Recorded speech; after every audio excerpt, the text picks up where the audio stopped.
Olá, você gostaria de conhecer a doutrina dos espíritos de uma maneira mais agradável e dinâmica? Então fique comigo.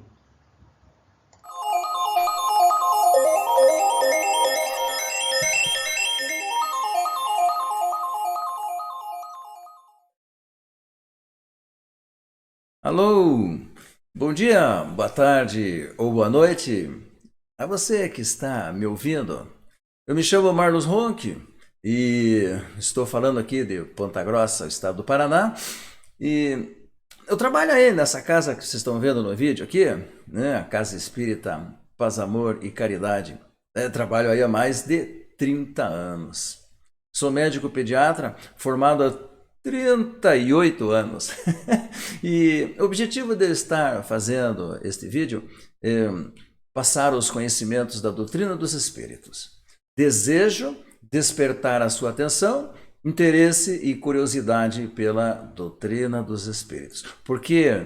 Porque eu tenho certeza que isso vai te ajudar muito.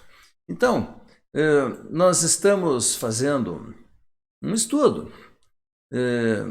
Nós estamos fazendo um estudo do Livro dos Espíritos, como está ali. E já estamos aqui, ó, na segunda parte, o mundo dos espíritos, no capítulo 4, as várias existências do espírito, que fala sobre a reencarnação, justiça da reencarnação. Então, eu sempre gosto de frisar que o objetivo não é esgotar o assunto, é chamar a atenção, despertar interesses e curiosidades, tá certo? Na pergunta 166, o Kardec questiona os espíritos como o espírito que não alcançou a perfeição durante a vida no corpo físico pode acabar de se depurar. Como? Para responder esta pergunta, eu vou contar antes uma história para vocês. A história do Pedro. Olha aí, ó. Essa história eu tirei do livro O Céu Pode Esperar. História contada pelo espírito Antônio Carlos e psicografado por Vera Lúcia Marinzec. Então, Pedro já é um homem maduro, né, metalúrgico, muitos anos de trabalho. Casado com Mônica há 17 anos e eles têm dois filhos, o Alexandre, de 11, e a Aline, de 16 anos. Alexandre, ou Ale, como eles chamam, está muito doente. Alexandre tem um câncer no seu pulmão. E a doença já está num estado avançado e Alexandre está internado. Ele não consegue mais sair do hospital, precisa de cuidados permanentes. Só que Pedro tem uma ligação muito grande com o seu filho e passa todo o tempo disponível, ele passa com o seu filho. Só que as coisas estão se complicando cada vez mais. Então, Alexandre foi fazendo acordos na empresa para fazer horas extras, trabalhar em horários diferentes, para que ele consiga ficar o máximo com o seu filho no hospital. No hospital, ele entrou em um acordo com a direção para que ele pudesse entrar e ficar fora dos horários de visita. Então, como Pedro é um homem já vivido, ele fica fazendo pequenos serviços dentro do hospital, ajuda no atendimento das crianças que estão internadas na enfermaria onde está o seu filho, e assim ele pode ficar mais tempo. E ambos se dão muito bem e conversam bastante. E nas suas conversas, Alexandre contou para o Pedro que tem um sonho repetido, que não é um pesadelo, é um sonho que se repete. E nesse sonho ele se vê matando o seu corpo, lesando o seu pulmão. E de acordo com o que Alexandre sente no sonho, a doença atual dele, o câncer do pulmão, vem em decorrência do suicídio nessa vida que ele teve anteriormente. E em decorrência disso, o Alexandre faz o pai Pedro prometer que jamais iria se matar. E Pedro fez essa promessa, mesmo porque, além de Pedro ter medo de morrer, eu jamais tinha pensado nisto. Mas o tempo foi passando, a doença foi piorando e, sabe, Pedro precisava de mais recursos financeiros, o hospital não dispunha de tudo o que precisava, então Pedro foi atrás desses recursos, foi na empresa, foi aos amigos e conseguiu esse dinheiro, né? Aumentou o horário de trabalho, né? E foi levando. Só que com essa história toda, Pedro foi ficando cada vez mais tempo longe da sua casa, longe da sua esposa, longe da sua filha. Mas naquele momento, ele não estava se preocupando com isso.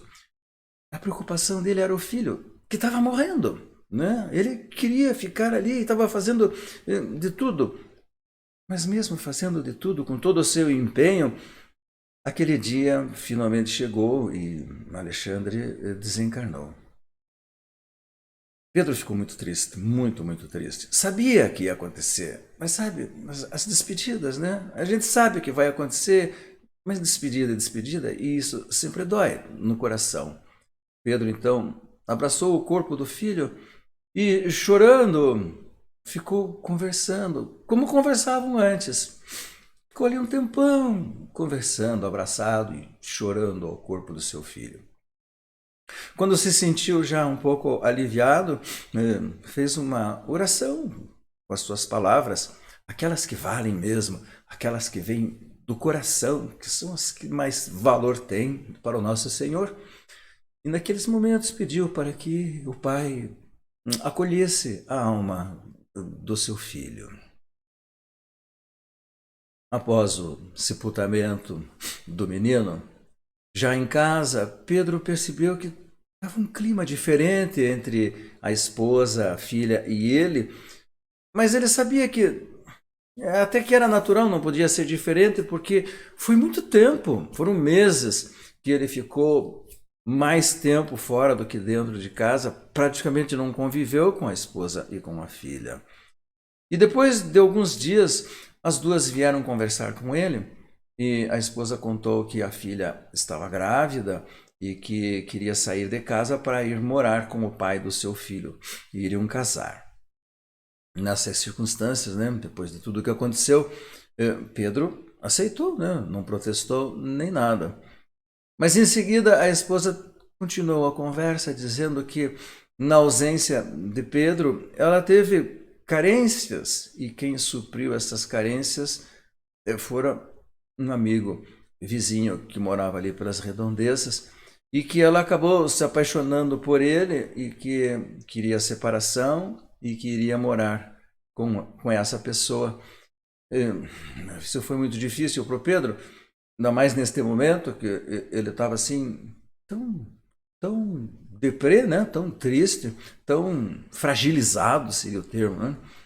Mas ele aceitou tudo sem nenhum tipo de protesto, porque no fundo ele curtia um sentimento de culpa por ter abandonado as duas por este tempo todo, né?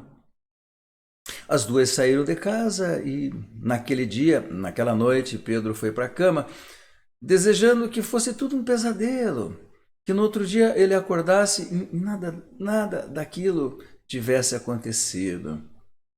Quem já teve pesadelo sabe como é que é, né? Como é bom acordar de um pesadelo e dizer assim, ufa, que bom que foi só um pesadelo, né?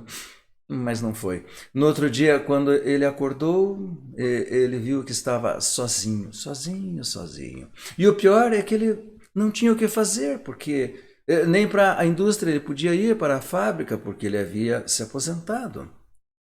Então sentiu uma solidão tão grande, uma dor no seu coração. E isso dói muito, sabe, companheiros? Isso dói muito. É só quem já passou por esse estado de solidão pode quantificar a dor que se sente. Né? É uma coisa brutal, né?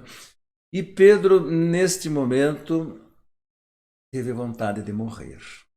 Mas lembrou-se que havia feito uma promessa para o seu filho que jamais tentaria se matar. E também ele tinha medo de morrer, né? Então como fazer? Como fazer para morrer sem se matar? Mas ele pôs na cabeça: eu, eu quero morrer.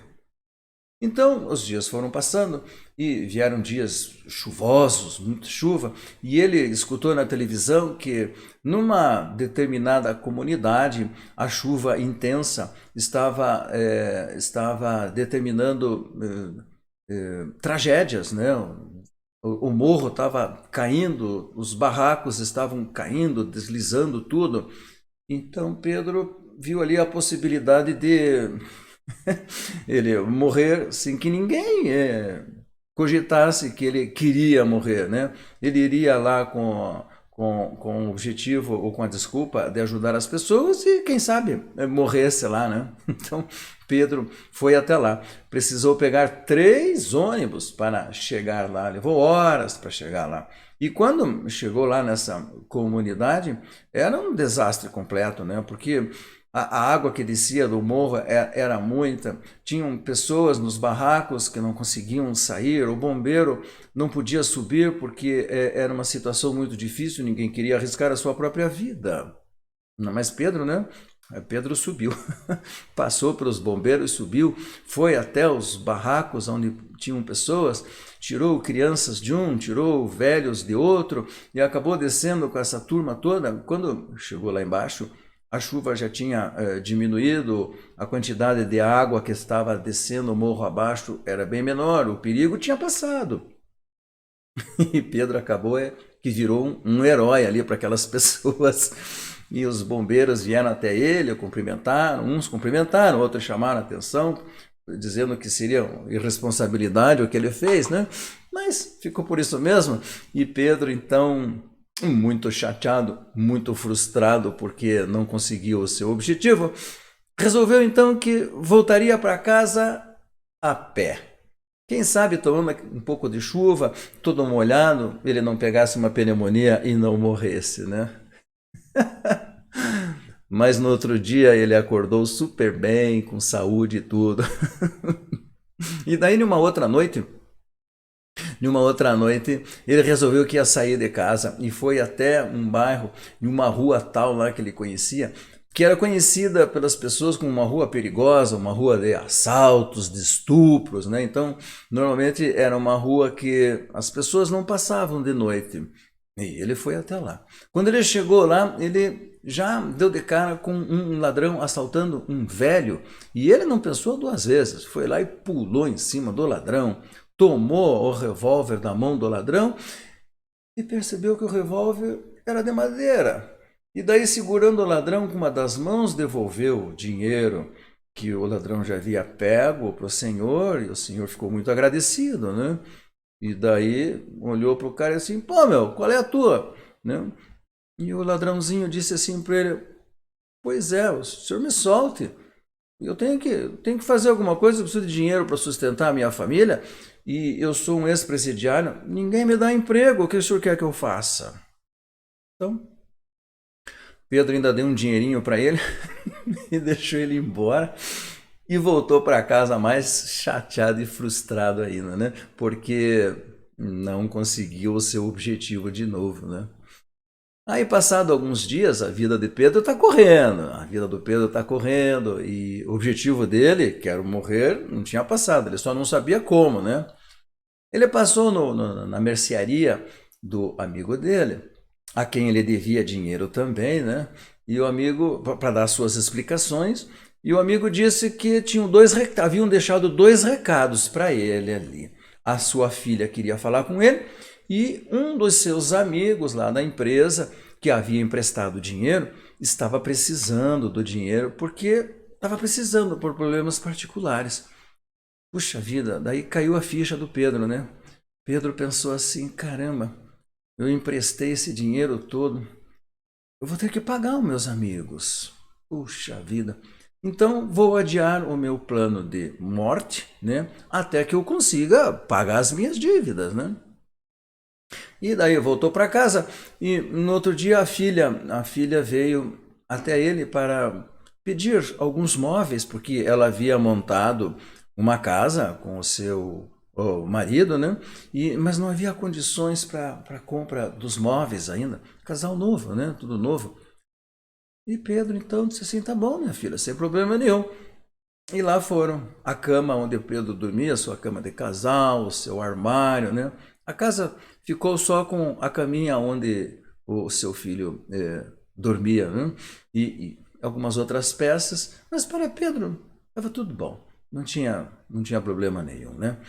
E passado alguns dias, Pedro foi até a fábrica onde ele trabalhava, foi fazer o acerto final da sua aposentadoria, pegou o dinheiro da aposentadoria, pegou uma série de envelopes na secretaria da empresa, nominou cada um dos envelopes, colocou dentro dos envelopes o dinheiro devido a cada um dos amigos, entregou para a secretária para que na hora da saída ela distribuísse para cada um dos seus amigos e quitou a dívida com aqueles amigos da empresa.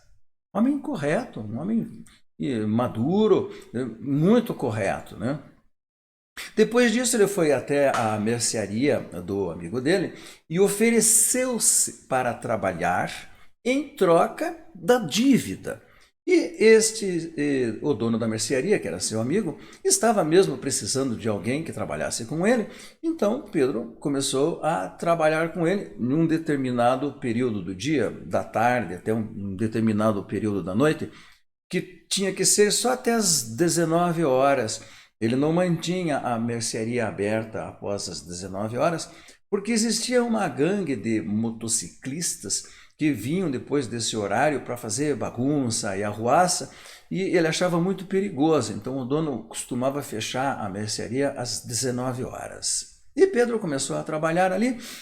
Passado um tempinho, ele recebeu um telefonema do hospital e perguntaram para ele se ele não poderia fazer um períodozinho voluntário no hospital, prestando o atendimento àquelas crianças da enfermaria que ele já conhecia, porque depois que ele não foi mais, aquelas crianças ficaram tristes, sentiam falta daquele contato, das brincadeiras, né?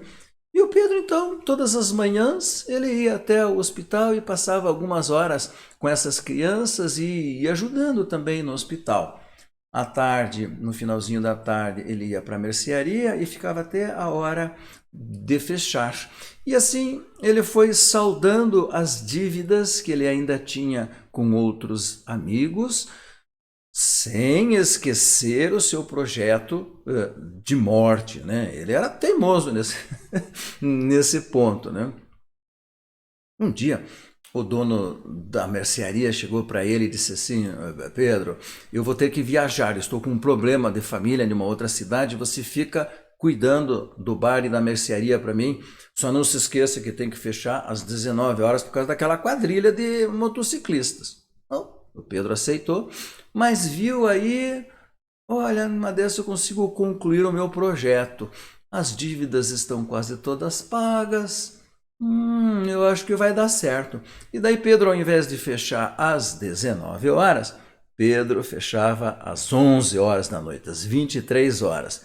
E aquilo que sabiam que iria acontecer, aconteceu. Ah, bela noite, chegou lá a quadrilha de motociclistas, desceram lá uma meia dúzia de pessoas, de homens, né, tudo de preto, cheio de tatuagem, cheio de piercing, aquelas coisas que a gente conhece, né, porque eles gostam disso. Entraram na mercearia, olharam bem para o Pedro e chegaram para ele: daí, negão, tudo bem? Pedro não gostou disso. Pedro saiu de trás do balcão, chegou bem pertinho do homem que falou isso, olhou para ele e disse assim: negão, não. O meu nome é Pedro. Opa, aquilo foi uma surpresa. Não gostaram muito. Um deles sacou o revólver, o seu 38, e apontou para ele. Pedro não se intimidou. Pegou e disse assim: mire bem aqui na minha testa e puxe o gatilho, porque você vai me fazer um grande favor. Aí o rapaz ficou desconcertado, porque era para ter medo. Pedro não teve medo. deram uma risadinha e disseram: ah, sai daí, rapaz, e traga a comida. Pedro olhou para ele de novo e disse assim: primeiro pagamento, come depois. Ficou aquele silêncio assim, mas aceitaram. Pagaram, Pedro trouxe o lanche que eles pediram e passaram a vir todas as noites. E acabaram que foram se conhecendo e começaram a contar os seus problemas para o Pedro. E o Pedro começou a resolver o problema deles. Um deles estava com um parente doente, Pedro foi até o hospital, conversou com o médico, conseguiu um internamento. O outro teve a sua moto apreendida no trânsito, Pedro foi lá, resolveu o problema da multa, liberou a moto.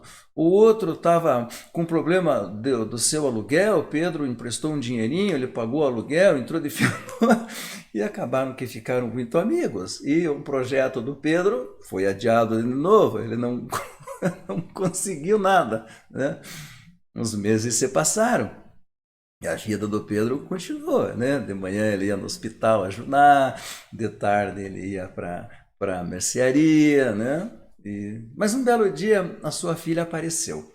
Apareceu, estava transtornada, preocupada, emagrecida, abatida, um aspecto de que a vida não estava sendo muito boa para ela. E ela veio chorar no ombro do pai, falou que o sogro dela era um alcoólatra, que fazia escarcéu toda noite, que batia na sogra e que havia tocado todo mundo de casa, que não queria mais ninguém em casa e eles tinham que sair de lá porque ele era um homem muito violento. Então o Pedro disse assim: tá bom, minha filha, não tem problema. Por que vocês não vêm morar então na minha casa, na nossa casa? Porque eu estou sozinho lá. Então vieram morar com Pedro a filha, o genro e a sogra. Vieram todos morar com o Pedro. E Pedro então arranjou uma outra família, né? E a vida foi passando e a nova família do Pedro trouxe um novo costume para ele, que ele gostou muito, que era o evangelho no lar. Eles eram espíritas, né? E tinham o costume de fazer o culto do evangelho no lar, que nós espíritas conhecemos muito bem, né? Aquela reunião que nós fazemos dentro da nossa casa, que deve ser em um dia determinado e na mesma hora, né? Para que haja disciplina, para que nós possamos ser visitados pelos amigos espirituais que sabem que naquele momento estaremos reunidos, né? Neste culto do Evangelho do Lar, nós fazemos uma oração, depois nós fazemos a leitura de uma das páginas do Evangelho segundo o Espiritismo, alguém faz um comentário, tá certo? E depois nós dirigimos uma oração que deve ser feita de coração ao nosso Pai, aonde nós fazemos os nossos pedidos e os nossos agradecimentos. E depois encerramos. Essa reunião não deve ser longa, principalmente se houverem crianças dentro de casa, né? Deve ser rápida, 10, no máximo 15 minutos. Mas deve ser feita de coração e não por obrigação. E isso traz uma renovação muito gostosa do clima emocional de dentro das nossas casas. As coisas começam a melhorar, nós nos sentimos mais tranquilos, mais sossegados, a convivência fica melhor, fica mais harmônica a convivência entre as pessoas dentro de casa.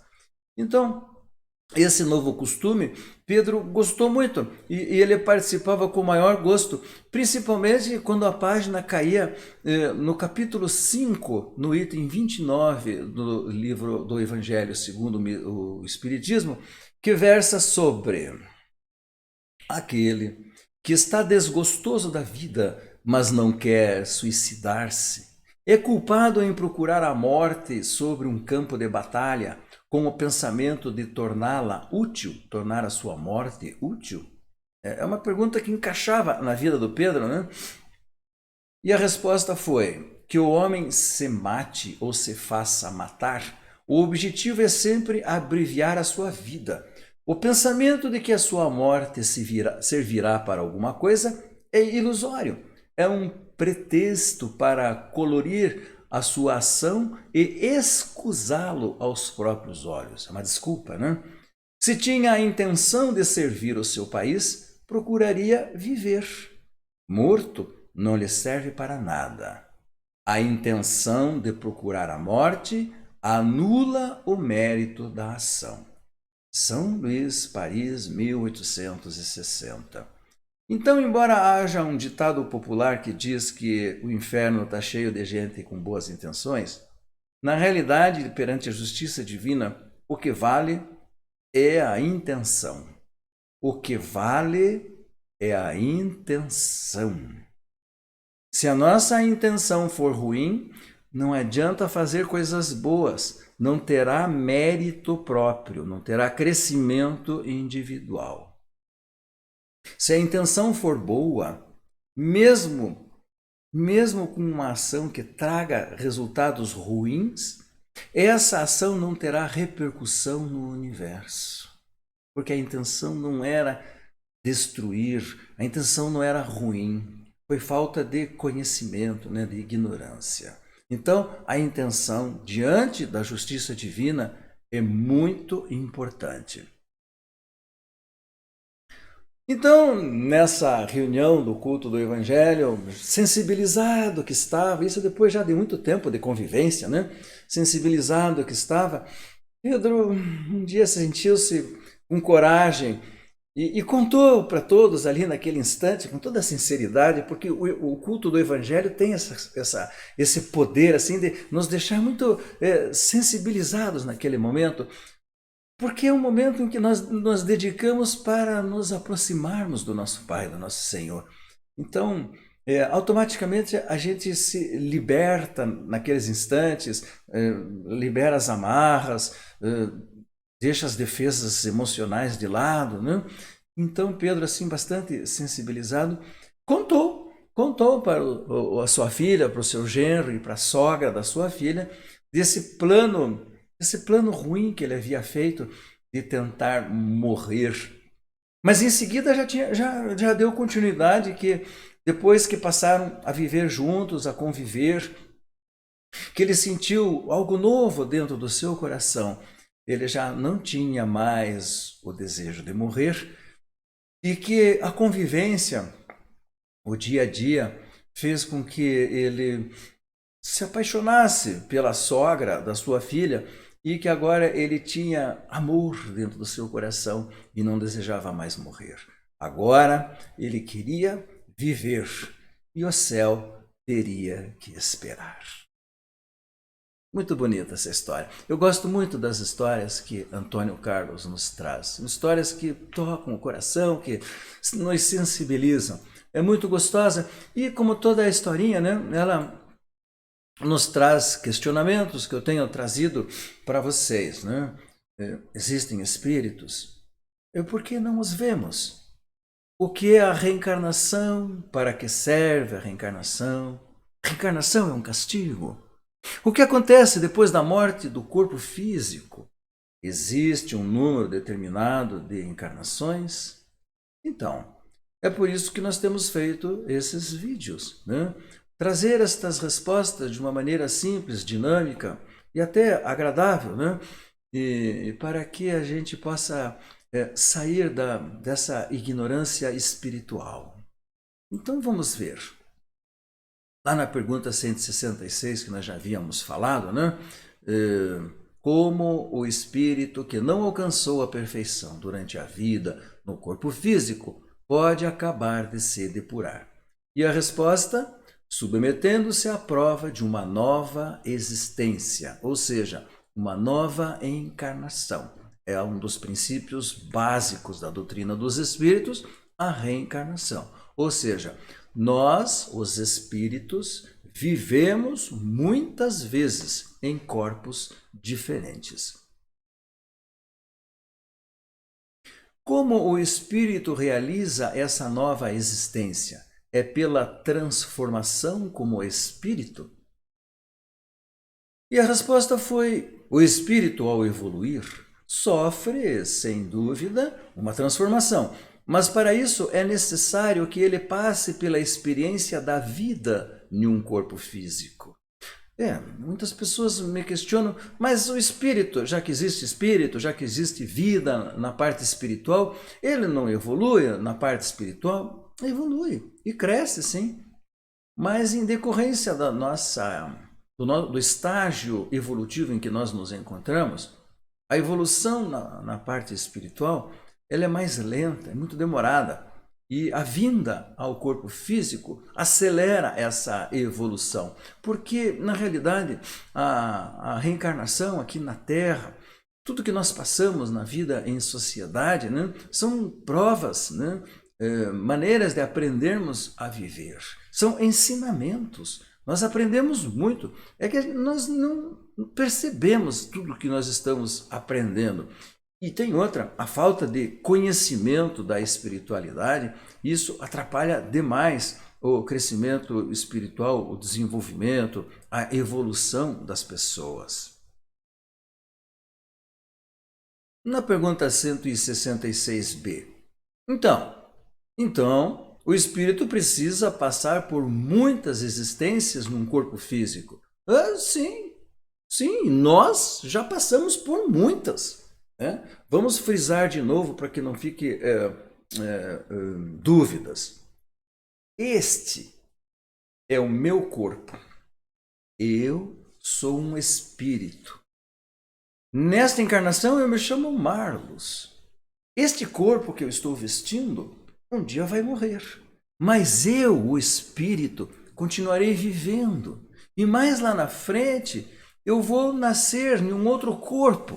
Vou passar por uma nova existência, outras provas, outros ensinamentos, para que eu cresça, para que eu aprenda.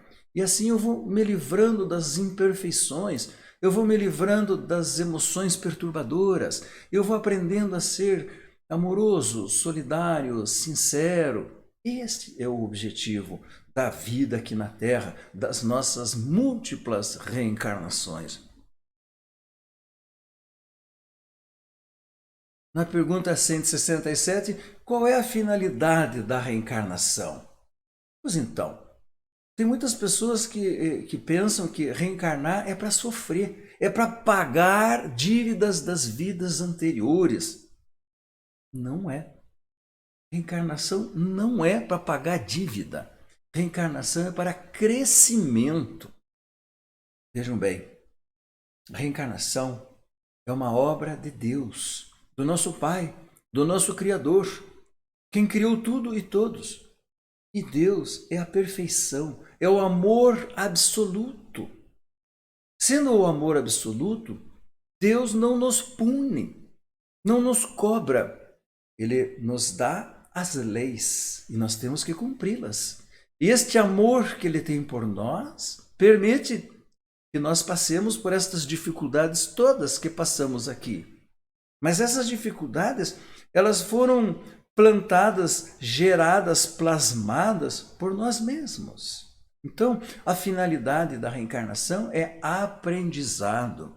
Tudo aquilo que eu não aprendi em uma vida anterior, eu vou ser colocado em cenários onde eu vou experienciar os mesmos problemas, mas em cenário diferente.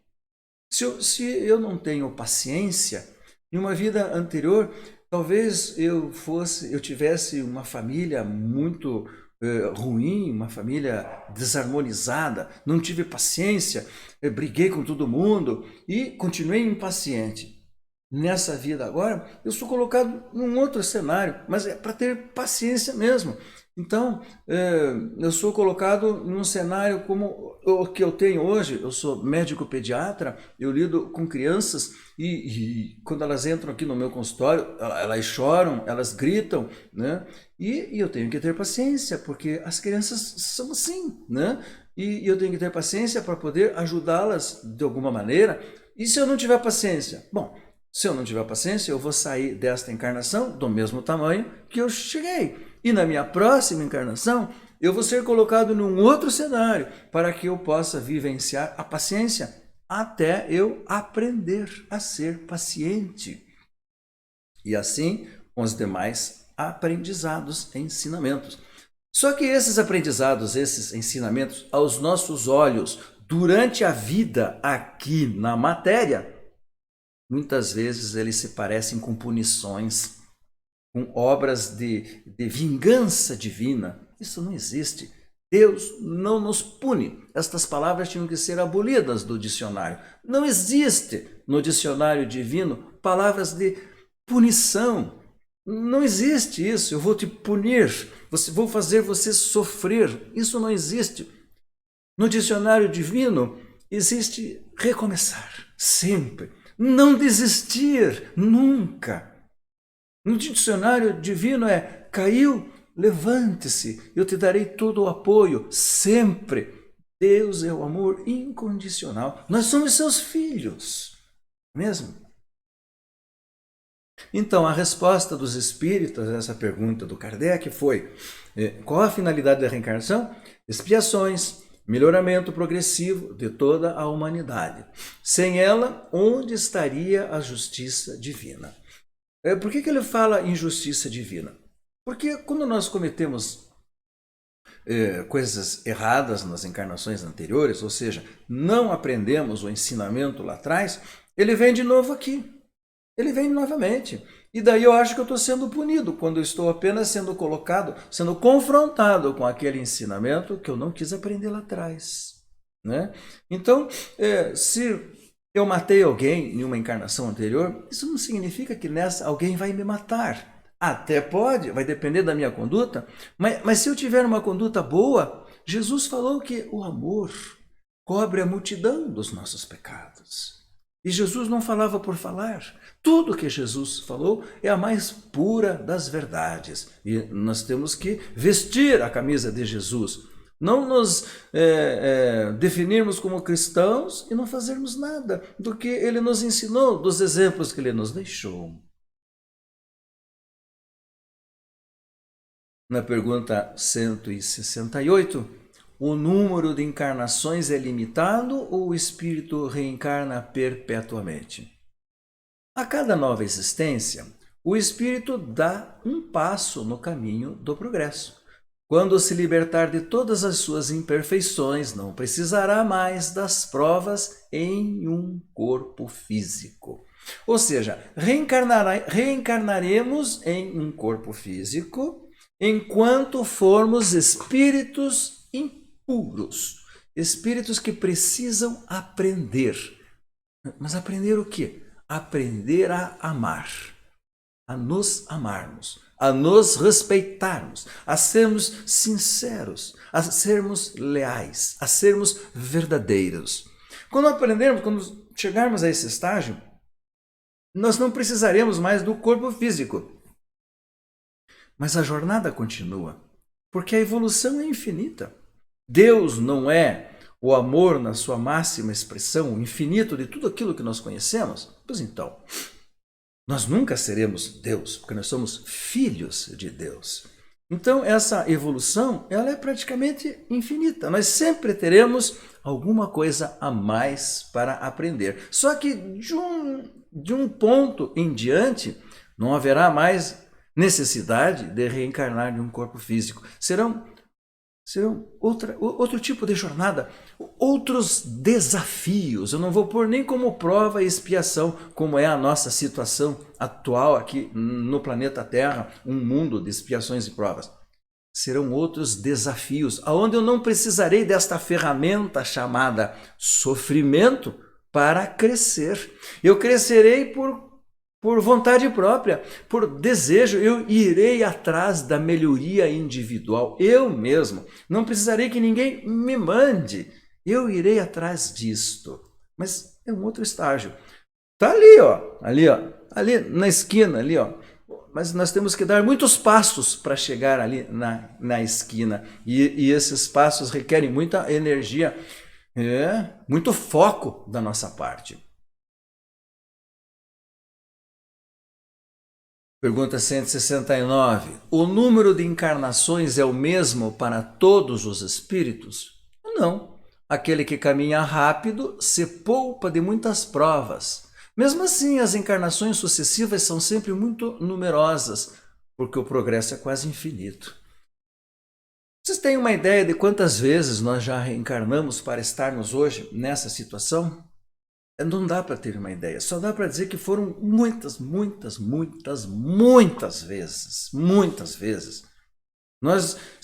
Muitos de nós estamos vindo já de outras escolas de Deus, de outros mundos, estamos estagiando aqui na Terra já há muito tempo também. Já reencarnamos muitas vezes e estamos aqui ainda como espíritos imperfeitos, vivendo num mundo de expiações e provas. A nossa jornada ainda é muito longa, mas vale a pena, vale a pena. E temos que estar lutando continuadamente, procurando defeitos na nossa personalidade e arrumando e procurando ser a cada dia melhor e mais feliz. Em que se transforma o espírito após a sua última encarnação? Em espírito puro. Não é espírito perfeito. Perfeito só Deus. Espírito puro, aquele que já adquiriu um grau de conhecimento e de desenvolvimento tal, aonde ele não é mais invejoso, agressivo, ciumento, rabugento e todas essas coisas que nós conhecemos aqui no nosso dia a dia. Espírito puro, Jesus. Jesus foi o espírito puro mais evoluído que já esteve entre nós. Deixou a sua passagem, deixou a sua marca, dividiu a história, tamanho foi o valor e a importância da sua existência entre nós. Jesus foi e é um espírito puro. Hoje, muito mais desenvolvido do que há 2000 anos atrás. E ele, então, é o nosso modelo, o nosso objetivo. Vamos nos espelhar nele, porque é o caminho para sermos felizes. Em que se baseia a lei da reencarnação? Na justiça de Deus e na revelação. Pois incessantemente repetimos: o bom pai deixa sempre uma porta aberta para o arrependimento dos seus filhos. Todos os homens não são filhos de Deus? Somente entre os egoístas é comum a injustiça, o ódio implacável e o castigo sem perdão. Então, Deus, o nosso Pai, o nosso Criador, é o amor na sua máxima expressão. Não existe castigo, não existe ofensa, nós não ofendemos Deus. Ele não nos castiga, Ele nos ama e estará sempre nos ofertando todas as possibilidades para que nós possamos nos reerguer diante da vida, para dar continuidade à nossa jornada evolutiva.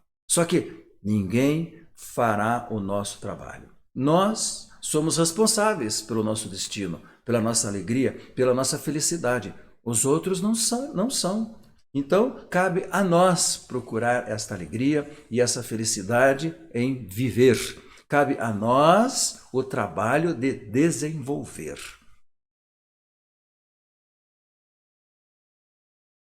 Comentários do Kardec. Todos os espíritos têm por destino a perfeição. Então, dizemos que não existe destino, mas um tem. Um dia seremos espíritos puros. Por mais tempo que leve, um dia seremos espíritos puros, porque a evolução é contínua. A justiça divina nos permite realizar em novas existências aquilo que não conseguimos realizar em existências passadas. Ou seja, não precisamos desistir nunca. Sempre continuar. Aquilo que não conseguimos hoje, conseguiremos amanhã. E Deus não seria nem bom nem justo se nos condenasse para sempre. É aquela história, você foi ruim, vai para o inferno. Você foi bom, vai para o céu. Isso realmente não é justiça divina. O homem que tem consciência da sua inferioridade encontra uma esperança consoladora na doutrina da reencarnação. Então, eu sei que Deus não me castiga, eu sei que Deus não se ofende comigo, que Ele não vai me impor castigos eternos. Então, eu sempre terei essa certeza dentro do coração. Eu tenho um Pai e Ele me dará todas as condições para que eu possa me reerguer e dar continuidade à minha jornada e à minha vida. Então eu vou acreditar no meu Pai, vou pedir a Ele que me ajude e vou fazer a minha parte sempre. E chegamos ao final do nosso vídeo de hoje. Está aí, companheiros, como eu falei para vocês, um estudo superficial, um comentário superficial. Espero ter despertado o seu interesse, a sua curiosidade para saber mais a respeito da doutrina dos espíritos. Enfatizando novamente, eu tenho absoluta certeza que isto vai mudar a sua vida, que você vai se sentir melhor, vai se sentir mais calmo, mais tranquilo, mais confiante para continuar a sua jornada. Encerrando, desejo muita paz, muito amor, muita alegria e harmonia em seus corações. Sejam felizes, lutem para serem felizes e até o nosso próximo vídeo.